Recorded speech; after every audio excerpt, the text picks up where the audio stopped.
वे अभिनंदन के अधिकारी हैं और उनका पाद प्रक्षालन करके उन्हें सम्मान दिया था। ये भारत की विरासत है कि अगर किसी ने कार्य किया है तो उसके प्रति हम कृतज्ञता ज्ञापित करें। और सनातन धर्म से जुड़े हुए इतने बड़े समागम में, जहां पर कोई जाति भेद के सारे बंधन समाप्त हो जाते हैं, पंथ और संप्रदाय की दीवारें ध्वस्त हो जाती हैं, छूआछूत और अस्पृश्यता के सारे भाव समाप्त हो जाते हैं, गरीब अमीर के भाव समाप्त हो जाते हैं, उतने बड़े समागम में जहां पे 24 करोड़ श्रद्धालुओं ने पूरे कुंभ के दौरान आकर के मां गंगा, यमुना और सरस्वती की त्रिवेणी के संगम पर स्नान किया हो, डुबकी लगाया हो, कई कई दिनों तक कल्पवास किया हो, साधना किया हो और कहीं गंदगी नजर न आए, तो वास्तव में प्रधानमंत्री जी भी उससे अभिभूत थे। उन्होंने इस कार्यक्रम के साथ जुड़े हुए लोगों को पाद प्रक्षालन के माध्यम से सम्मान दिया था। यह स्वच्छ कुंभ हो, सुरक्षित कुंभ हो, सुव्यवस्थित कुंभ हो, यह पहली बार प्रयागराज में देखने को मिला। अब आप मुझे बताइए, जो लोग भारत का ठेका लेकर के घूमते हैं, ये मान करके चलते हैं कि अगर हम नहीं चाहते तो भारत की खोज नहीं होती, डिस्कवरी ऑफ इंडिया को मानते हैं कि यही भारत का सबसे प्राचीन ग्रंथ है, उन लोगों के लिए क्या बोलना है? उन लोगों के बारे में आप क्या बोलेंगे? उन लोगों में धैर्य नहीं, और इसलिए भारत की विरासत के प्रति कोई भी बोलेगा तो उसको धौंस दिखाएंगे, धमकी देंगे। आप लगातार देख रहे होंगे, पिछले 6 महीने के अंदर उन सभी घटनाओं का थोड़ा अवलोकन करिए। 9 नवंबर 2019 माननीय उच्चतम न्यायालय की 5 जजेस की एक संविधान पीठ ने श्री अयोध्या में राम जन्मभूमि से संबंधित विवाद का पटाक्षेप करते हुए एक सर्वसम्मत फैसला दिया था। विवाद हमेशा के लिए समाप्त हो गया, न हिंदू को परेशानी है, न मुसलमान को परेशानी है, लेकिन उनके नाम पर राजनीति करने वाले, सेकुलरिज्म के नाम पर राजनीति करने वालों को परेशानी है। आज अयोध्या में राम मंदिर बन चुका है, लेकिन उनको परेशानी है कि इन जजेस ने कैसे फैसला दे दिया, एक समस्या का समाधान कैसे हो गया। वे आज भी धमकी देते हैं, आज भी धमकी देते हैं उन जजेस को। ये वे हैं जो संविधान के नाम पे देश के सामने पाखंड कर रहे हैं। ये वही लोग हैं जो राज्यसभा के माननीय सभापति को, जो देश के उपराष्ट्रपति भी हैं, उनके प्रति अविश्वास का प्रस्ताव ला करके उनकी आवाज को दबाना चाहते हैं। यानी एक चेयरमैन के रूप में उन्होंने अपने कर्तव्यों के निर्वहन की बात कही कि नहीं, सदन चलना चाहिए, जनता से जुड़े हुए मुद्दे सदन में रखे जाने चाहिए। इसी पर उनको कि आप तो पक्षपात कर रहे हैं, और इस आधार पर उनके खिलाफ अविश्वास प्रस्ताव की नोटिस आती है। यानी संवैधानिक पदों पर चुनाव आयोग को इसलिए कटघरे में खड़ा किया जाता है क्योंकि वो निष्पक्ष कैसे चुनाव करा दिया। अभी इलाहाबाद उच्च न्यायालय के एक माननीय न्यायमूर्ति, जिन्होंने एक सच को उगला था, उनको कैसे कटघरे में खड़ा किया जाता है कि देश की उच्च सदन में उनके खिलाफ महाभियोग का प्रस्ताव लाने ये लोग लेके आ जाते हैं। यानी हर उस व्यक्ति को धौंस दिखाएंगे ये लोग जो सच बोलेगा, भारत की विरासत की चर्चा करेगा। उस हर एक व्यक्ति को ये लोग इसी प्रकार की धमकियां देकर के उनके मुंह को बंद करने का प्रयास करेंगे। और यही लोग थे जिन्होंने कुंभ की इस आध्यात्मिक और सामाजिक विरासत को गंदगी का पर्याय बनाया था, भगदड़ का पर्याय बनाया था, अराजकता का पर्याय बनाया था।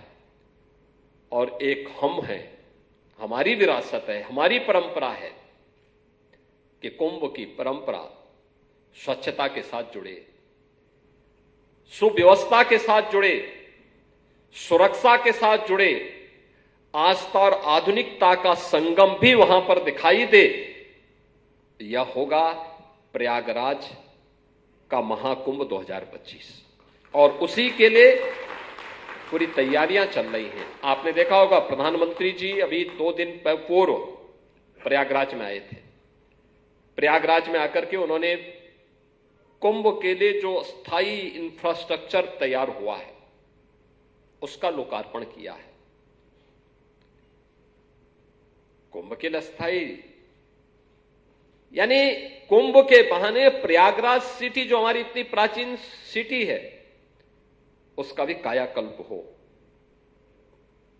उसके अगल बगल का कायाकल्प हो।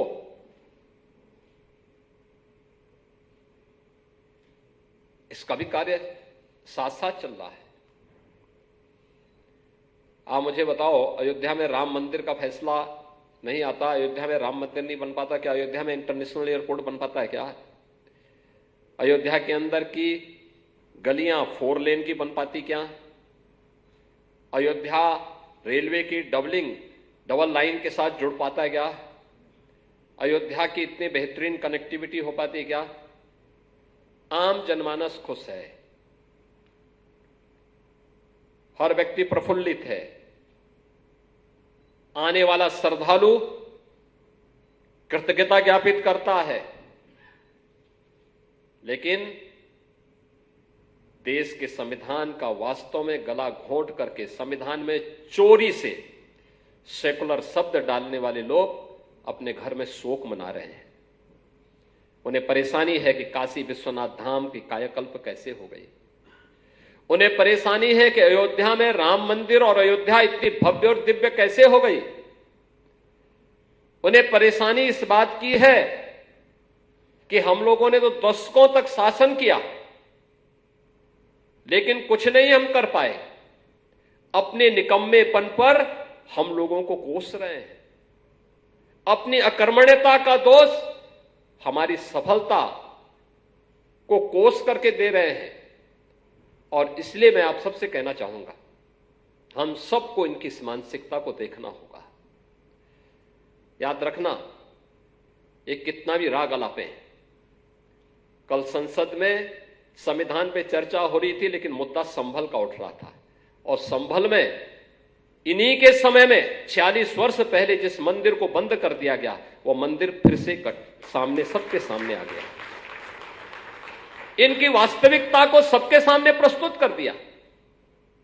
याद करिए ना, क्या वो संभल में इतना प्राचीन मंदिर क्या रातों रात प्रशासन ने बना दिया? क्या वहां बजरंगबली की इतनी प्राचीन मूर्ति रातों रात आ गई? क्या वहां पर जो ज्योतिर्लिंग निकला है क्या यह आस्था नहीं थी? क्या उन दरिंदों को आज तक सजा क्यों नहीं मिली? उन्होंने 46 वर्ष पहले संभल के अंदर नरसंहार किया था। क्यों नहीं चर्चा होती संभल में उन लोगों की, उन निर्दोष लोगों की? क्या क्या कसूर था उनका, जिनकी निर्मम हत्या संभल के अंदर आज से 46 वर्ष पहले हुई थी? लेकिन जो भी उस सच को बोलेगा उसको धमकी दी जाएगी, उनका मुंह बंद कराने का प्रयास होगा। और इसीलिए कुंभ के बारे में भी ये लोग इसी प्रकार के दुष्प्रचार को लेकर के आगे बढ़ने का कुत्सित प्रयास करेंगे। लेकिन मैं धन्यवाद दूंगा हिंदुस्तान जैसे मीडिया से जुड़े हुए इन स्तंभों को, जो भारत की विरासत की प्रतीक इन आयोजनों को पूरी भव्यता के साथ, पूरी निर्भीकता के साथ दिखाने का कार्य कर रहे हैं और भारत की परंपरा पर गौरव की अनुभूति हर भारतवासी को कराने में अपना योगदान दे रहे हैं। हमारी सरकार इन सब कार्यों के लिए पूरी प्रतिबद्धता के साथ कार्य कर रही है। ये कर रही है। हम लोगों ने आने वाले श्रद्धालुओं की सुविधा को तो ध्यान में रखा ही है, लेकिन साथ साथ यह भी प्रयास किया गया है किसी बहाने प्रयागराज का कायाकल्प भी हो और विरासत का संरक्षण भी हो। पहली बार प्रयागराज के संगम में पक्के घाटों के दर्शन होंगे। हजारों वर्षों की परंपरा, इससे पहले भी घाट बन सकते थे, कभी नहीं बने। इस बार आप देखेंगे प्रयागराज में गंगा नदी पे आपको प्रयागराज में रिवर फ्रंट भी देखने को मिलेगा। संगम का जल निर्मल भी होगा और अविरल भी होगा।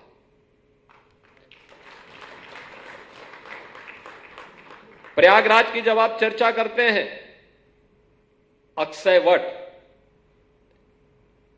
की चर्चा भी होती है। अक्षय वट कॉरिडोर भी देखने को मिलेगा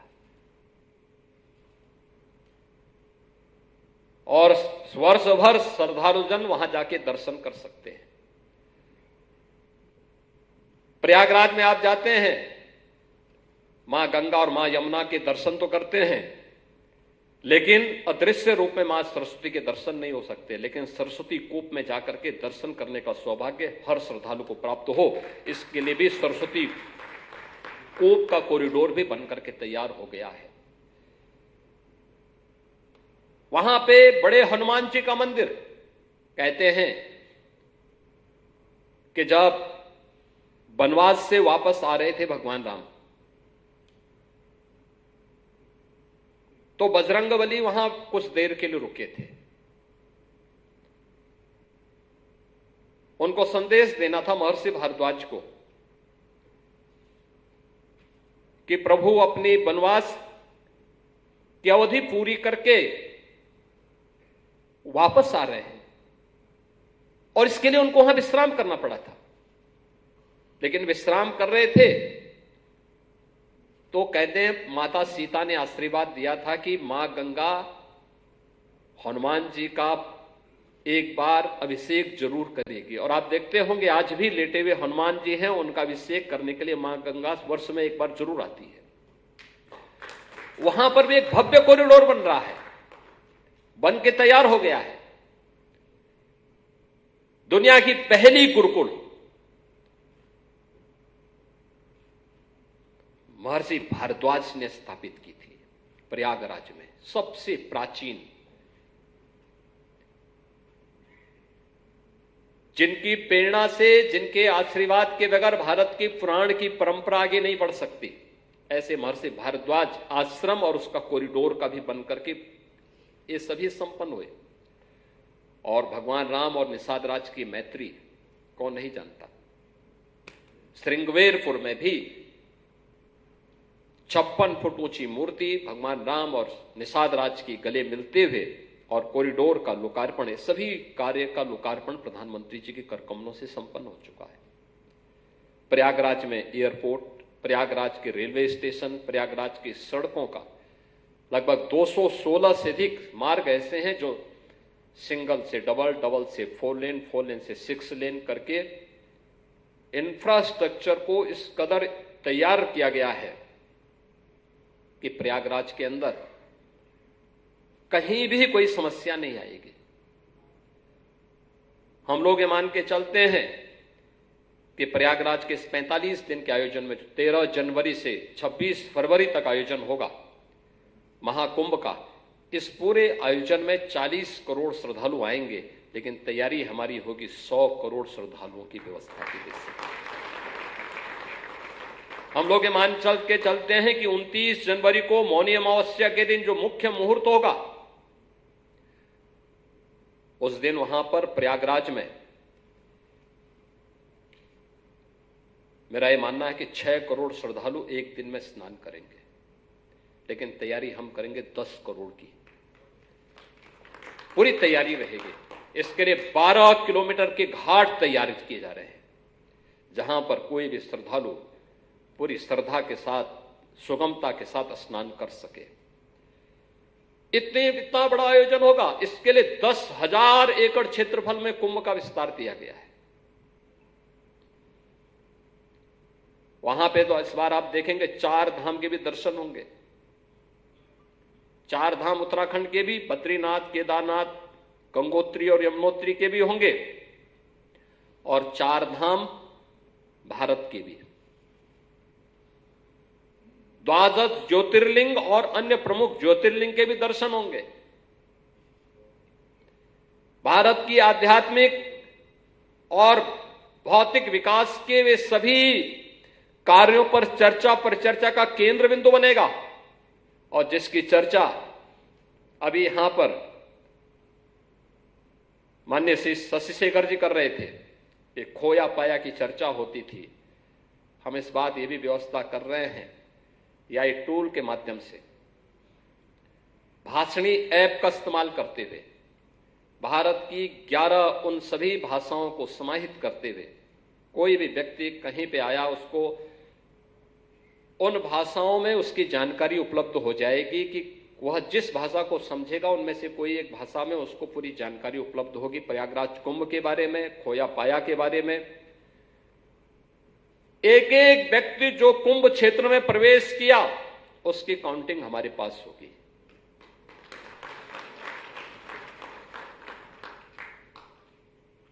ये सभी कार्य वहां पर किए जा रहे हैं, और प्रयागराज की व्यवस्था को सुव्यवस्थित रूप से संपन्न करने के लिए जीरो लिक्विड डिस्चार्ज, कहीं भी कोई भी लिक्विड गंगा जी यमुना जी में न गिरे, इसकी पूरी तैयारी है। 1.5 लाख शौचालय ऐसे बनाए जा रहे हैं जहां पे जीरो लिक्विड डिस्चार्ज होगा। पॉलीथीन फ्री कुंभ होगा। आस्था और आधुनिकता का एक अद्भुत संगम भी वहां देखने को मिलेगा।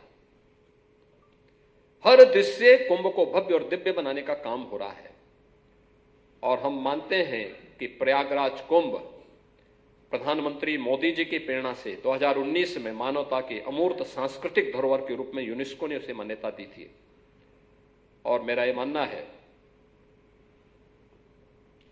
कि प्रयागराज महाकुंभ 2025 दुनिया का सबसे बड़ा आध्यात्मिक, सांस्कृतिक और सामाजिक एक समागम भी होगा। सबसे बड़ा समागम भी होगा, दुनिया का सबसे बड़ा समागम भी होगा।